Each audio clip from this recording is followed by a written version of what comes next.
Hello children, welcome to Rajeshri Chavan classes. Today I am going to start Standard 8 English.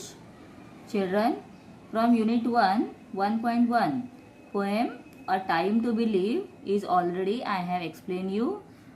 And today I am going to explain or I am going to give you the answers from this poem.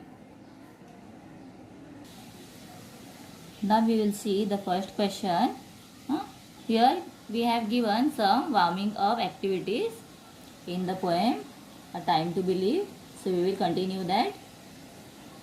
Think, choose and fill up the labels with what a sunrise symbolize. So जो sunrise होता है वो हमें क्या लेकर आता है हमारे लिए, तो व्हाट वो सिंबलाइज करते हैं, तो उसके लिए कुछ वर्ड्स दिए हैं. तो we have to find out those words and we have to write them. So here is given jewelry, art, hope, birth, anger, new opportunities, good manners, inspiration, new achievement, happiness, misery, bright moments, new aim, money, new surprises. Okay, so when it's sunrise, so it brings us many new things. अपने जीवन में वो बहुत नई आशाएं लेकर आता है. तो यहाँ पर एंगर दिया है, तो एंगर तो वो हमें नहीं देता है, वो तो हमारे स्वभाव में है. We have that kind of feature अपने अंदर होता है, तो एंगर को हम इसमें नहीं ऐड करेंगे. And also we have misery.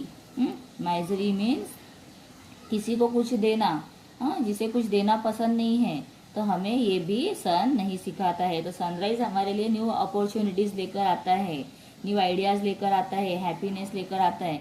तो हमें ये यहाँ पर वर्ड्स फिल करने हैं. तो मैंने यहाँ पे कुछ वर्ड्स फिल किए हैं, तो I can show you that. Hope, birth, opportunities, inspiration, new development या new achievement, happiness. Then also we have bright moment, new aim, new surprises, art. Anger is given here, but this is a not correct answer, so I am going to rub that. It's not bring anger to us, it's bring money, good manners, jewelry and bright moment. Okay, so what will come here? Bright moment. So here we have to write bright moments. Okay, then children, I will share these all answers at the end of the video, so you can see that. Photocopies I will share with you. Then here we have an acrostic.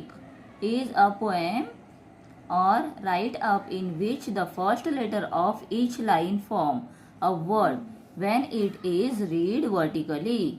So here acrostic क्या होता है, एक word दिया है, like here we have friend. तो friend ये word को हमें क्या करना है, एक्रोस्टिक मतलब उसके बिगनिंग वर्ड से, जो उसका बिगनिंग वर्ड है, इससे हमें सेंटेंस वर्ड्स बनाने हैं. जो बिगनिंग लेटर दिया है, एफ से होता है फेथफुल, आर रिलिएबल, आई से इंस्पायरिंग, ई से होता है एनकरेजिंग, एन से नोबल एंड डी से डेडिकेट. तो इस तरह से ये फ्रेंड्स वर्ड से हमने एक्रोस्टिक बनाया है. ऐसे ही अगर आप लोगों को दूसरे वर्ड्स देते हैं तो आपको वो भी करने आने चाहिए. We have to write their positive qualities. Positive qualities लिखकर हम एक्रोस्टिक कंप्लीट करते हैं. तो here we have given believe. So in believe be certain of, then encourage, loyal, innocent, elegant, valuable, excellent. ये सब पॉजिटिव वर्ड्स दिए हैं, positive qualities दी हैं. तो इस तरह से हमें ये सेंटेंस कंटिन्यू करने होते, वर्ड्स कंटिन्यू करने होते हैं. Then also we have here faith.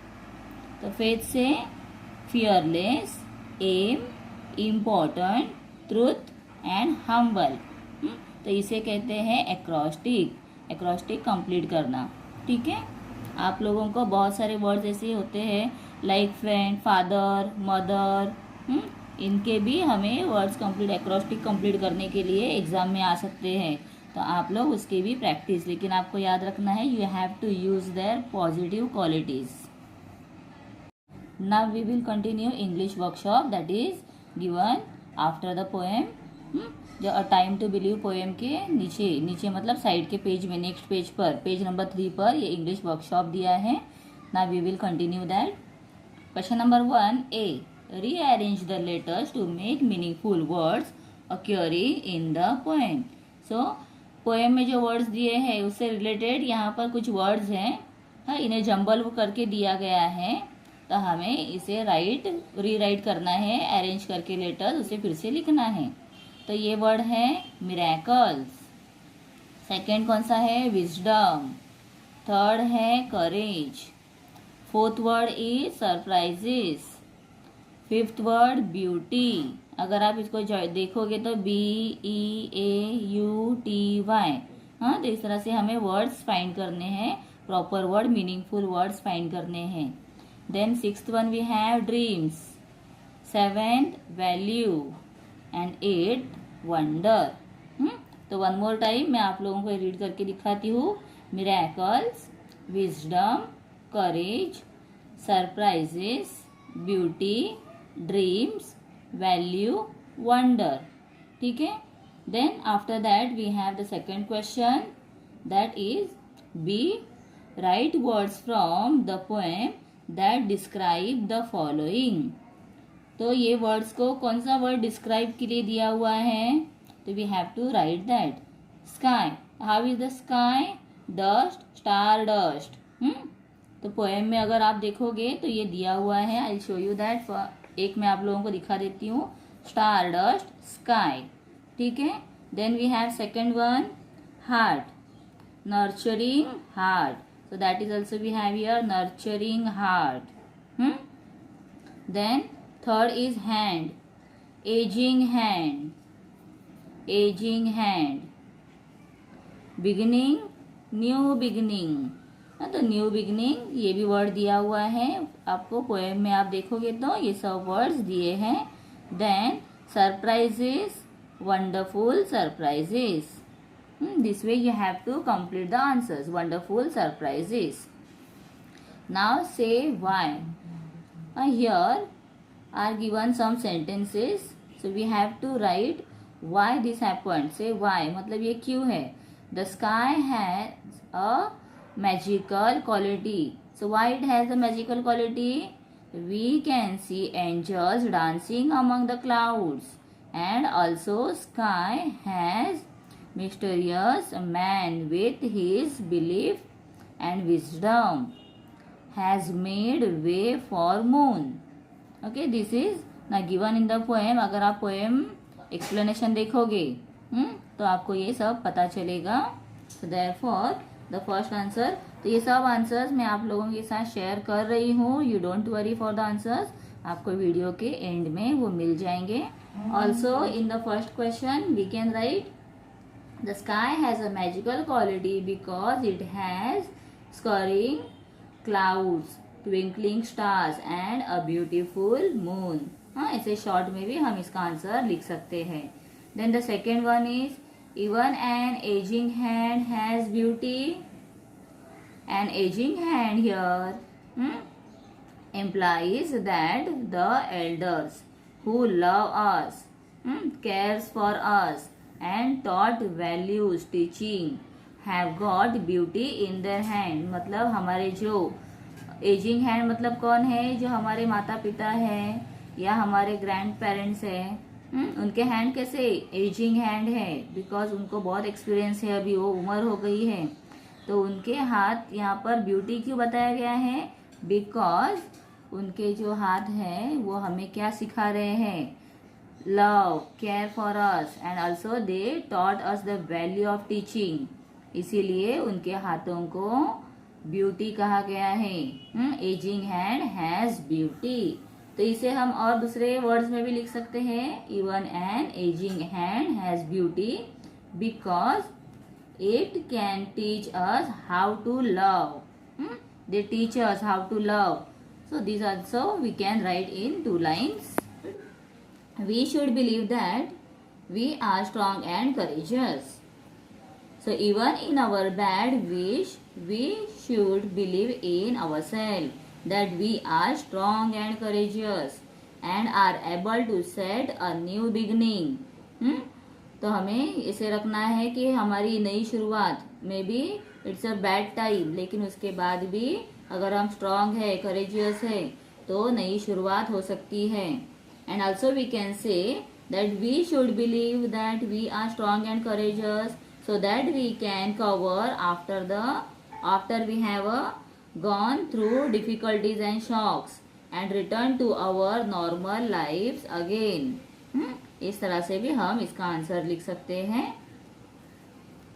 Then we will continue the next question, that is make a list of any 6 things that the poet want us to accept as true. तो कौन से 6 things हैं जो हमें accept करने हैं, life के कौन से 6 थिंग्स हमें एक्सेप्ट करने हैं. फर्स्ट में हम लिखेंगे ए में that every day is a new beginning. Second में लिखेंगे दैट मिरेकल्स हैपन. थर्ड लिखेंगे the dreams come true. Fourth में हम लिखेंगे that there are angels dancing among the clouds. Fifth that the sky has magical quality. Then the sixth one and the last one is that there is a man in the moon who is wise. The 6 points we have to continue. 3 points पीछे दिए हैं 4th page पर लिखने के लिए, तो आप उसे 6 points को लिखो. ये मैंने लास्ट वीडियो के एंड में इसके आंसर्स दिए हैं, तो आप उसे देख लेना. Now we will see the 4th question. Find from the poem positive qualities to fill up the web. So this web is given, positive quality का web दिया है and we have to fill the positive qualities in this. So which are the positive qualities given in the poem? Courage, strength, love, wisdom, belief in yourself. Then also I have added 2 extra point. Those are wonder and to value. तो ये points आप लोगों को learn करने हैं.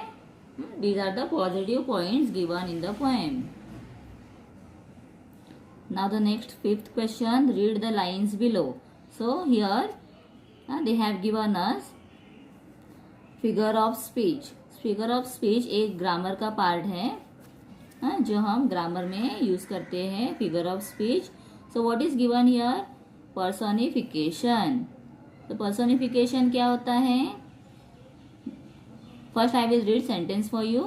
To believe is to see angels dancing among the clouds. The above lines contain a human characteristic, dancing, given to something non-human. मतलब जो clouds है वो non-human है, but clouds को they are dancing मतलब human quality दी गई है. So therefore angels, the figure of speech used in the line is called personification. So why it is called as personification? क्योंकि इस लाइन में जो क्लाउड्स हैं वो नॉन लिविंग है, नॉन ह्यूमन है और उसे ह्यूमन क्वालिटी दी गई है as dancing. Therefore it is called personification. मतलब आप लोग पर्सोनिफिकेशन को आइडेंटिफाई कैसे करोगे? जब कोई भी नॉन लिविंग थिंग को ह्यूमन क्वालिटीज देते हैं तब उसे हम कहेंगे personification. Then the next one we have to believe is to know that every day is a new beginning.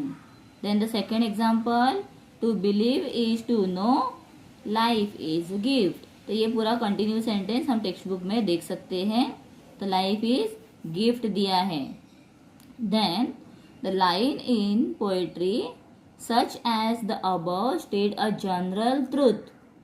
General truth क्या है? लाइफ एक गिफ्ट है. जैसे हम कहते हैं जीवन एक सत्य है या जीवन एक क्या है, लाइक वी कैन से जीवन एक हमारा गिफ्ट होता है, हमें मिला हुआ वरदान है. ऐसे ही यहाँ पर दिया है life is a gift. And can be used as saying और कॉट एक्सेट्रा। तो ये जो सेइंग मीन्स जिसे हम एक सेंटेंसेस में यूज करते हैं डायरेक्टली। हर दिन एक नई शुरुआत है, जीवन एक सत्य है, या ऐसे ही बहुत सारे सेंटेंसेस हम अपने डे टू डे लाइफ में यूज करते हैं। तो उसे क्या कहेंगे, वो भी एक फिगर ऑफ स्पीच का ही पार्ट होता है, उसे कहते हैं एपिग्राम। ठीक है, तो एपिग्राम मतलब हम जो जनरल ट्रुथ जो लाइफ का है उसे एक सेंटेंस में या पोएम में हम उस वर्ड्स को यूज करते हैं, दैट इज कॉल्ड एपिग्राम। तो हमने इस लेसन में दो तरह के फिगर ऑफ स्पीच देखे हैं, one is personification and second is epigram.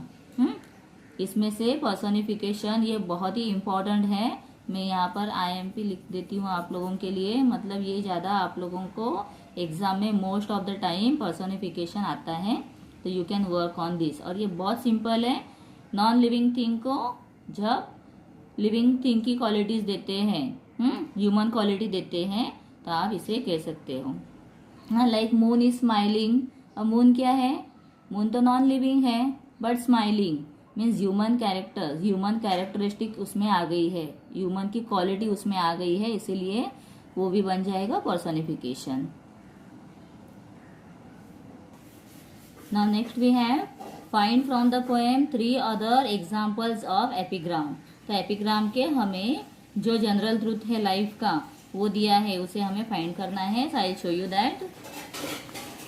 Here we have To believe is to find the strength and courage that lies between us.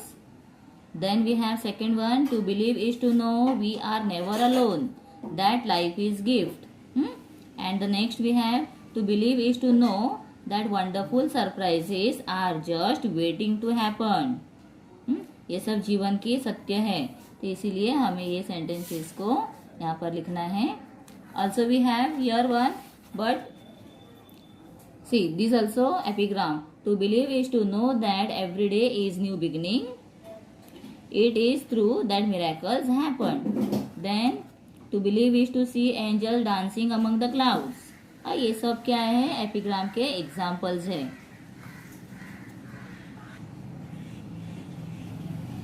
Okay children, तो ये लेसन पोएम के नीचे जो क्वेश्चन आंसर्स थे ये सब हमारा कंप्लीट हो गया है। I hope you understand this. और आप लोगों को जो आंसर्स मैंने कहा है मैं वीडियो के एंड में दे रही हूँ, आप लोग उसे नोट कर लो, आप लोगों को लर्न करने में आसानी रहेगी। You will not find any difficulty to write answers. तो इसीलिए मैंने उसके फोटोज निकाल के पिक्स निकाल के मैं आप लोगों को सेंड कर रही हूँ।